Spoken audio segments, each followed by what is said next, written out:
Om Swastiastu, salam sejahtera buat kita semua. Kali ini Titiang akan berbagi video, di mana video yang Titiang bagikan kali ini merupakan jawaban dari sekian banyak pertanyaan-pertanyaan yang masuk di WhatsApp Titiang, baik melalui pesan singkat maupun yang menelpon langsung. Nah, pertanyaan pertama, apakah ketika kita membuat sanggah pemerajan harus nyentuh pertiwi atau terhubung dengan ibu pertiwi? Nah, itu pertanyaan pertama. Pertanyaan kedua, ketika kita membuat sanggah pemerajan di atas di lantai 2, sudahkah nyentuh ibu pertiwi atau terhubung dengan ibu pertiwi? Nah, dari kedua pertanyaan ini Titiang akan menjawab melalui video ini ya.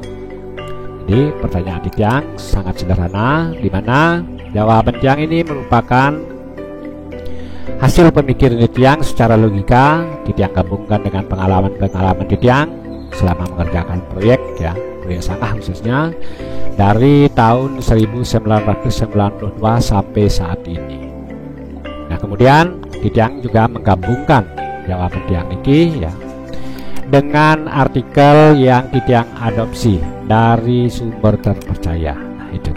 Jadi jawaban dari kedua pertanyaan itu adalah harus ya, ketika kita membuat sanggah atau pemerajan ya, harus terhubung dengan ibu pertiwi, harus nyentuh ibu pertiwi. Nah, kenapa? Nah, karena Titiang memang tidak bisa membuat sanggah melayang ataupun mengampak.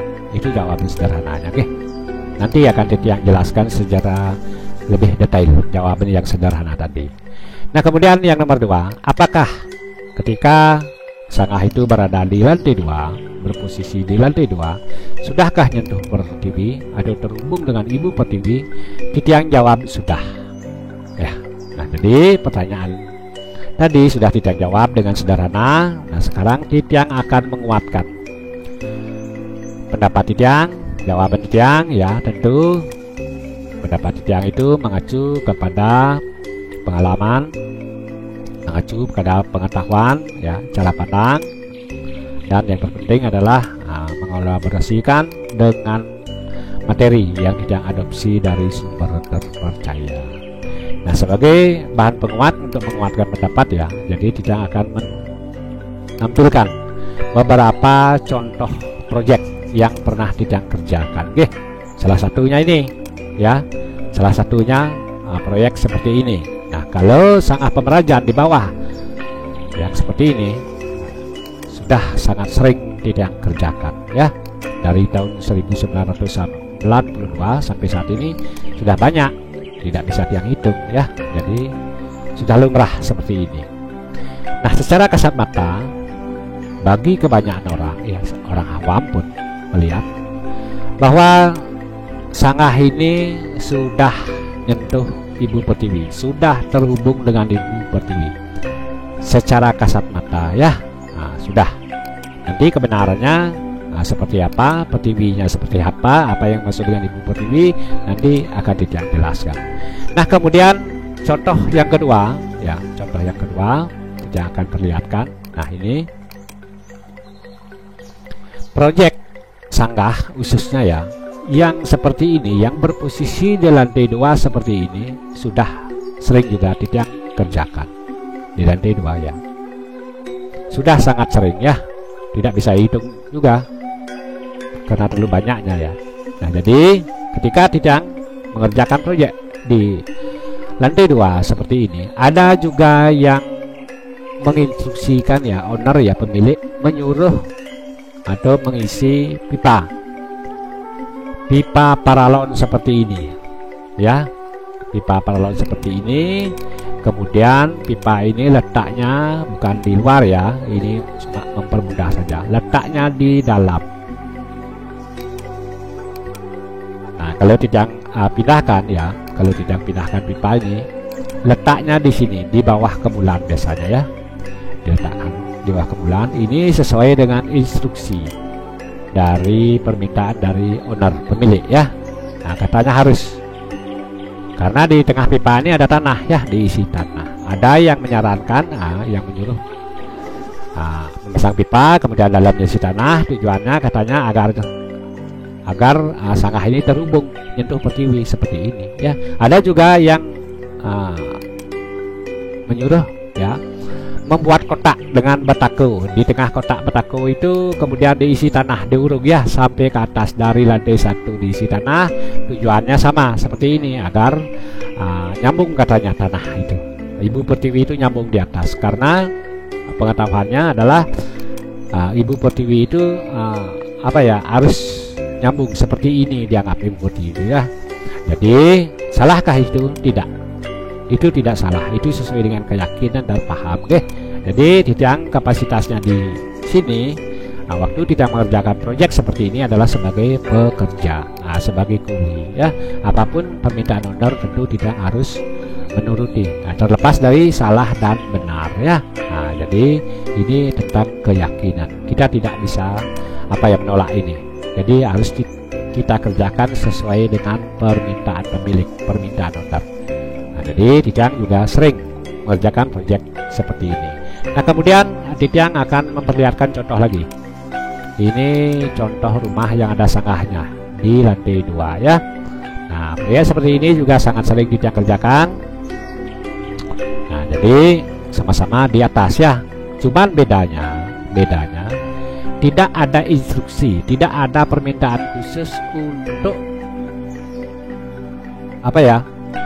untuk memasang pipa kemudian diisi tanah, tidak ada ya. Ataupun memasang batako di tengahnya bolong, di kotak itu di bolong itu diisi tanah, tujuannya agar nyambung sampai ke atas tanahnya, itu tidak ada. Cukup dengan lantai 2 ini aja ya. Nah, jadi seperti itu sering juga ya. Nah, kemudian pertanyaannya sekarang, dari ketiga contoh yang Tiang tunjukkan seperti ini ya, hampir lengkap ya contoh yang Tiang perlihatkan. Sanggah di bawah, sanggah di atas dengan pipa pengantar tanah ya, penyambung, dan juga sanggah di atas tanpa ada sambungan tanah dari bawah, sambungan pipa maupun batako ya, lengkap sudah. Jadi dari ketiga contoh rumah ini kita akan menjelaskan pengertian dulu, pengertian daripada ibu pertiwi. Ibu pertiwi ya, definisi atau artikulasi daripada ibu pertiwi, bahasa sederhananya ya, bahasa sederhananya ibu pertiwi itu adalah tanah ya, tanah, tanah. Nah, kemudian kalau kita mengenali tanah secara lebih luas, secara universal, jadi tanah itu ada beberapa jenis dan masing-masing memiliki nama. Nah, nama itu tergantung dari struktur dan karakter tanah itu tersendiri. Kalau Titiang contohkan ya, kalau tanah yang gembur itu ya dianggap tanah subur. Nah, seperti itu. Kalau tanah yang licin, yang beleg itu namanya tanah legit atau tanah liat ya. Kalau tanah yang gersang misalnya itu tanah pasir. Nah, seperti itu. Kalau tanah yang agak keras ya, keras, tidak terlalu lembek, keras ya, tanah paras katanya ya. Nah, ada juga yang bintil-bintil ya, seperti itu. Jadi itu kerikil namanya.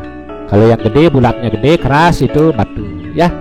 Nah, kemudian ada yang gede sekali, itu batu bulit namanya. Itu bagian dari tanah. Nah, kadang besi pun itu adalah unsur tanah. Besi, perunggu, perak, baja, itu adalah semua unsurnya adalah unsur ibu pertiwi. Unsur pertiwi, unsur tanah, itu harus kita pahami dulu. Nah, jadi ketika kita melihat contoh rumah yang Titiang tampilkan ini adalah beton. Nah, kita pelajari sekarang beton ini, apa yang terkandung di dalam beton ini. Beton itu terdiri dari besi. Nah, ada besinya ya, kemudian ada batunya, kemudian ada pasir ya, kemudian ada kerikil ya. Nah, ya, batu kerikil yang dimaksud ya, kemudian ada semen. Menurut pengetahuan saya ya, yang tidak pelajari, jadi semua yang terkandung dalam beton itu adalah unsur pertiwi, unsur tanah, semua bersumber dari tanah ya. Nah, kalau besi khususnya itu kan cuma teknologi, teknologi yang mengolah ya menjadi besi, unsurnya adalah tanah. Kalau pasir tidak usah diolah lagi, pasir ya pasir ya, dipakai untuk beton. Batu tidak usah diolah lagi, seperti itu. Nah, kalau semen baru ditambahkan zat kimia dikit ya, diolah menjadi semen. Itu semua unsurnya adalah tanah. Nah, jadi kesimpulannya, pertiwi itu, ibu pertiwi itu adalah tanah, bahasa sederhananya. Ya, kalau ibu pertiwi itu adalah sebutan apa ya, nama yang sifatnya apa ya, berkaitan dengan agama ya, berkaitan dengan kebudayaan seperti itu, agama khususnya ya. Jadi ibu pertiwi itu adalah unsur tanah. Pada kesimpulannya, Marjan ini pada contoh nomor 1 yang tunjukkan sudah nyentuh pertiwi, sudah nyentuh tanah. Nah, seperti itu ya. Nah, kemudian next, sekarang Titiang akan menuju ke contoh rumah nomor 2 yang ada pipanya ya. Nah, ini secara kasat mata memang beberapa pihak atau beberapa orang menganggap bahwa ini tidak nyentuh tanah ya, tapi sudah nyentuh pertiwi ya. Nah, secara kasat mata ini dianggap tidak menyentuh ya, tapi setelah kita mau mendalami, memahami secara lebih luas lagi, dengan mengacu kepada artikulasi definisi daripada ibu pertiwi itu ya. Jadi ibu pertiwi itu adalah tanah. Jadi beton ini bagian dari tanah, semua unsurnya tanah. Apalagi ditambah sekarang untuk meyakinkan ya, karena ini Marjan adalah masalah keyakinan, bukan masalah benar dan salah ya. Masalah keyakinan, biar semakin yakin katanya. Ini juga tidak salah. Ditambahkan apa ya, pipa sebagai pengantar ya, penyambung agar tanah ini bisa naik di atas ya, bisa kumpul. Seperti itu untuk menambah keyakinan. Nah, seperti itu Ratu Iliane. Nah, jadi ini pun sudah nyentuh pertiwi menurut saya, baik diisi pipa maupun tidak ya, baik ada perantara tanah maupun tidak, itu sudah sama-sama nyentuh ibu pertiwi. Nah, secara kasat mata tadi yang terlihat tidak nyentuh pertiwi sudah dijelaskan, barangkali Ratu Iliane paham. Itu menurut pandangan Titiang, menurut pandangan saya sepengetahuan ya. Jadi ini sudah merupakan nyentuh pertiwi seperti itu. Next, sekarang berikutnya untuk yang nomor 3 contohnya ya. Jadi kalau yang seperti ini secara kasat mata memang sudah nyentuh ibu pertiwi karena sudah berada di tanah di bawah ya. Ini tidak diragukan lagi. Nah, sekarang bagi semeton yang menganggap hanya ini yang nyentuh pertiwi, misalnya kita berandai-andai ya, misalnya hanya sangah seperti ini yang dianggap nyentuh pertiwi. Nah, ini tidak akan identifikasi sekarang sangah yang di bawah seperti apa sih sebenarnya proses pembuatan sangah. Nah, di bawah sangah ini benar gak ada tanahnya, terus tanahnya itu nyentuhnya di mana, apanya yang disentuh oleh tanah itu, terus tanah itu seperti apa, kan seperti itu, apakah tanah gembur, apakah tanah keras dan lain sebagainya, nyentuhnya di mana. Dia akan identifikasi, dia akan bongkar sekarang. Nah, seperti itu. Dia akan explode sekarang. Nah, dia akan pindahkan tembok ini untuk memudahkan pandangan ya, biar lebih fokus. Nah, dia akan pindahkan tembok ini. Nah, sekarang terlihat ini adalah pondasi. Nah, sekarang dia akan buka lagi, pindahkan lagi ini batarannya. Sekalian dia akan menunjukkan proses pembuatan sangah pondasi. Pondasi itu seperti apakah? Nah, secara ilmu konstruksi, ilmu pembangunan ya, tentu setiap bangunan itu ada pondasi. Inilah yang dimaksud dengan pondasi. Sebelum kita membuat sangah, membuat Marjan, apapun itu tentu ada pondasi. Seperti apa pondasi? Ya, ini pondasi. Nah, anggap saja yang tunjukkan ini ya, yang tidak kasih kotak ini adalah existing tanah asli. Tanah asli ya, batas Karang Suci. Karena kita akan membangun di Karang Suci ini batasnya ada ya, tanah asli, maaf ya. Nah, ini tanah asli. Nah, di tanah asli inilah baru kalau sudah melalui proses penyucian, baru kita akan membangun ya. Tentu yang pertama kita akan membuat pondasi terlebih dahulu. Jadi pondasinya seperti ini yang tunjukkan ya. Pondasinya seperti ini. Pertama-tama kita menggali dulu ya. Kalaupun tidak menggali ya, atau nguruk nantinya seperti ini.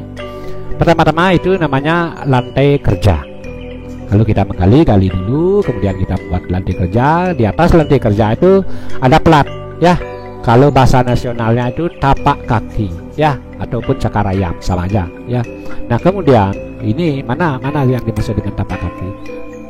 Ini beton ini, tapak kaki sebutannya, ya. Nah, tapak kaki ataupun cakar ayam, ataupun plat, ya, sama aja. Nah, kemudian di samping-sampingnya ini ada kolom praktis namanya. Nah, sampai di sini kolom praktis. Ini kolom praktis untuk menyambungkan tapak kaki di bawah dengan plat yang di atas ini. Ini plat, ya.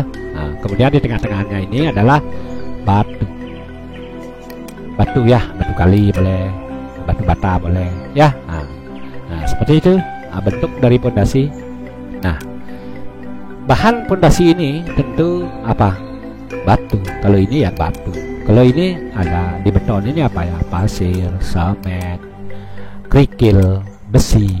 Nah, seperti itu bahannya, ya. Semua unsurnya tanah. Nah, kalau tidak perlihatkan seperti apa bentuk pondasinya? Tanpa atas.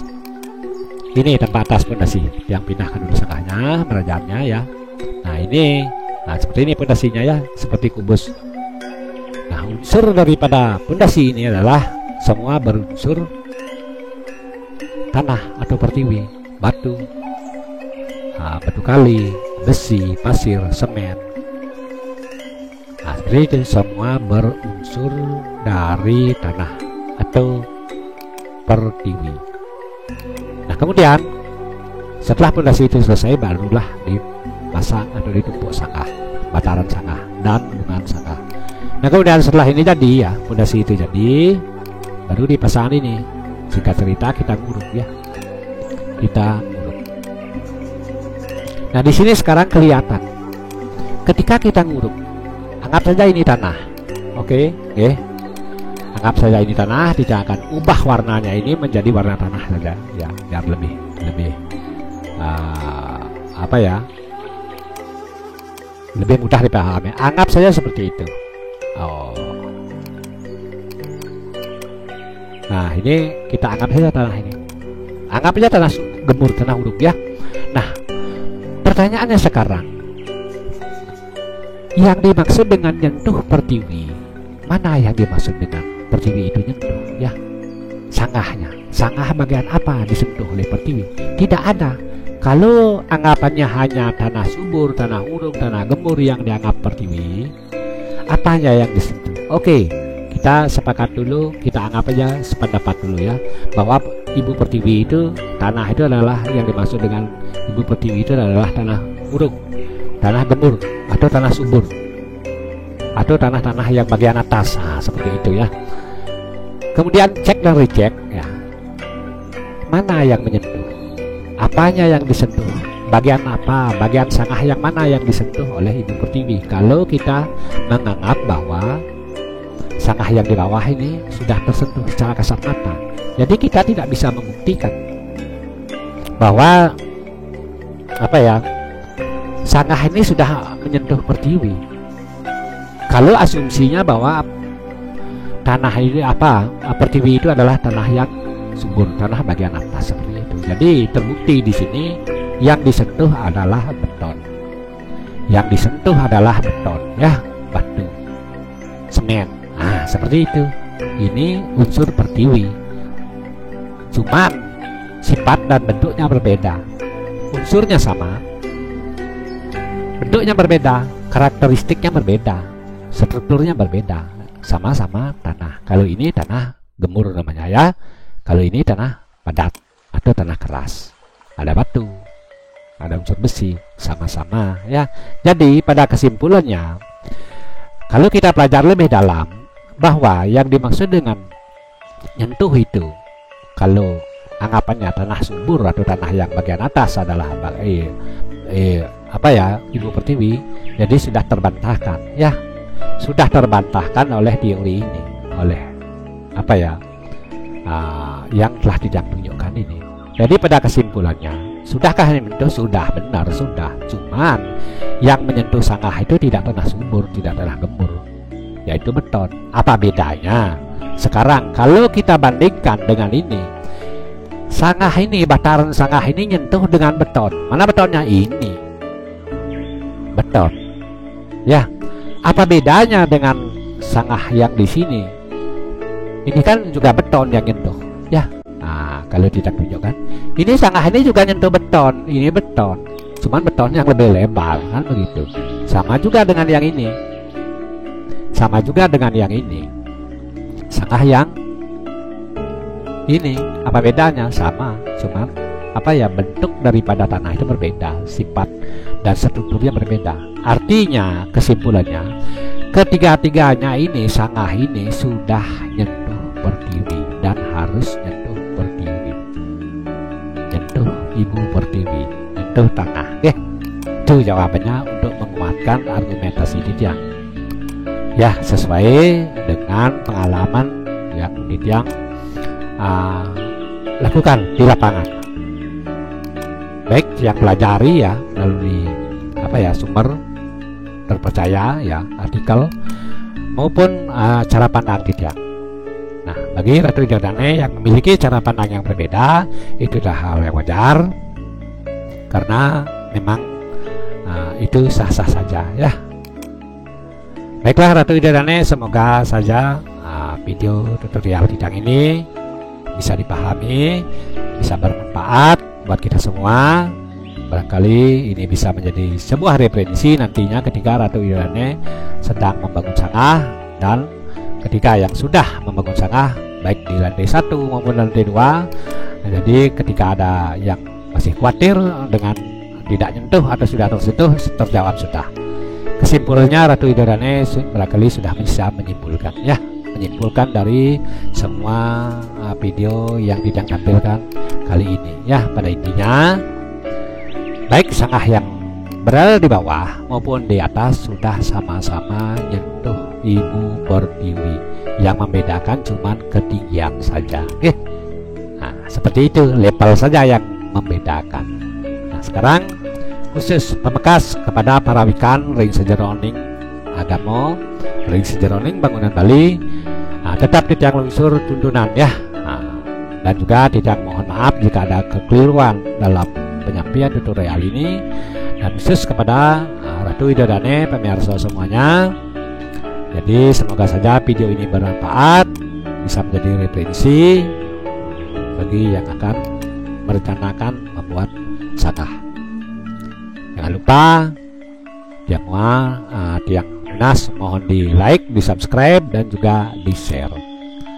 Jadi tutorial ini kita akhiri dengan Pramo Santi. Om Santi Santi Santi Om.